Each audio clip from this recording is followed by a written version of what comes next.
turn it all the way up? Yep. Okay. 'Cause I tend to sometimes talk a lot. It's done. Oh, hello. Hello, everyone. My name is Listiner Inspires, and I am here to talk about the Father's heart for those impacted by cancer. If you don't know who I am, let me give you a little bit about who I am, what I do, what I think about. So again, my name is Listiner Inspires. My ministry that the Lord has gifted me with is called Healing is a Journey. And what I do is I go around and I teach the Word of God to help people to understand their healing process does not have to be alone, and that the healing journey goes through the Father. And so I started this about 10 years ago with the unction from the Lord. And so I'm restarting now again after having been on sabbatical for a few years. And so I'm super excited to have my two friends here as we're going to kind of give a little intro of what the Father's heart is when it comes to those who are impacted by cancer. As a 3-time survivor of cancer, I have some personal insight, and it is really personal for me to be able to speak what the Father has done in my life. So get your pen and paper, take notes, and be looking forward to some more of these teachings as the Lord leads, either in person or online.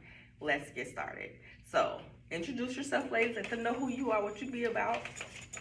I'm Judy. I'm here because my brother, in Labor Day, it'll be 2 years since he was,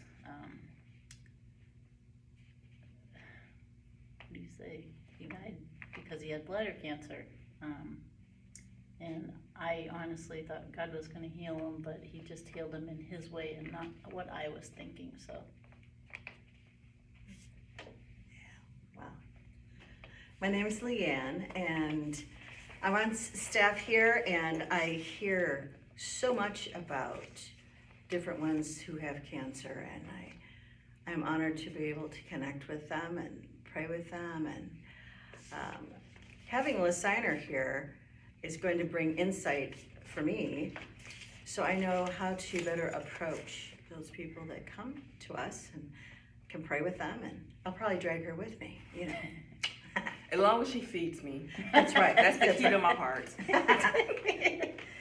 So we're gonna get into like some of the meat of it. The one thing that I want to just really just make known is that even though my ministry is about those impacted by trauma, cancer is very traumatic. People don't always label as that because maybe, I don't know why. I'm not gonna get into the meat of why they don't label it, but I'm a definition person. So even though we use words on a regular basis, I like to look up definitions just because I want to know what this word originally meant. So I looked up the word trauma, and it says a deeply distressing or overwhelmingly experience that shatters your sense of security, leaving you feeling helpless and threatened. Now, I don't know about you guys, but I know that I have felt that way many times, and especially during my cancer journey. I felt like a loss of security. I felt helpless. I felt like my life was threatened, because it was, by this little invading cell that, and so for me I'm honored to be able to share my testimony and to help others who have gone through it, whether directly, whether their relatives, whether they work with them, because I can give you that insight of firsthand knowledge of what it feels like to go through this journey, come out on the other side, but still you have some residual side effects of being in like the midst of the trenches of it. I will say I'm glad to be alive. I'm glad to be here. I'm glad my hair is with me, because 6 years ago I was bald head, but that's another story. I like an M&M. But I'm gonna share a poem that I wrote while I was in the midst of my first round of cancer battle. For the record, I absolutely hate cancer.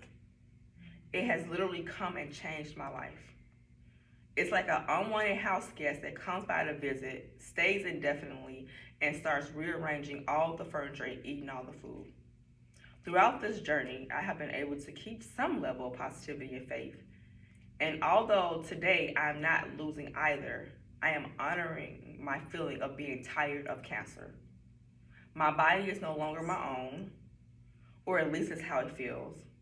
I went from being a relatively healthy woman to needing surgeries, procedures, chemo, radiation, frequent blood tests, and doctor visits, various medications, all types of therapy, machines at home, and let's not forget the pain and swelling in my body. It's been a journey and it has not been easy. I realized that though this is not the worst testimony I've been through in my life, I don't want to be here anymore. Now let me clarify. It's not that I don't want to be alive. I just don't want to be a cancer survivor. I didn't want this to be the new chapter in my life that required pain medicine, nausea medicine, medicine to go to the bathroom, medicine to get rid of residual cancer cells. I didn't want that to be me anymore. And I didn't want to be the strong one.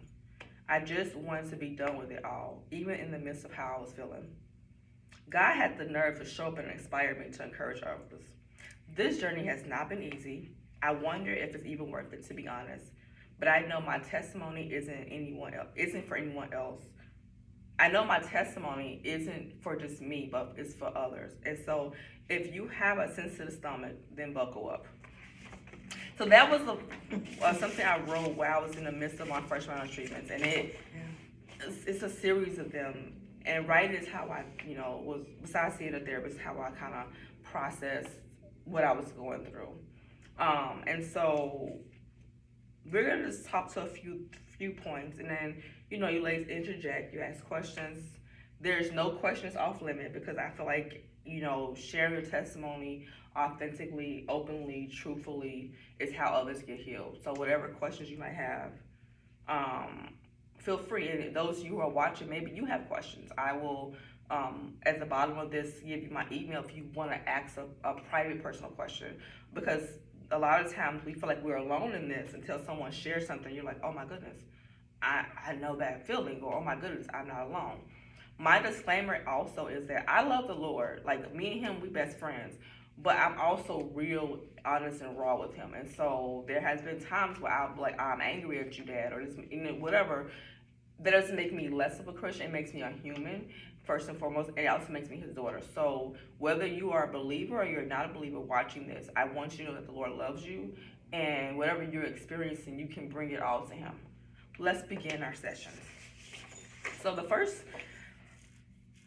thing we're going to just really focus on is the steps to go from surviving to thriving. Now, I may mention that, I was labeled as a cancer survivor.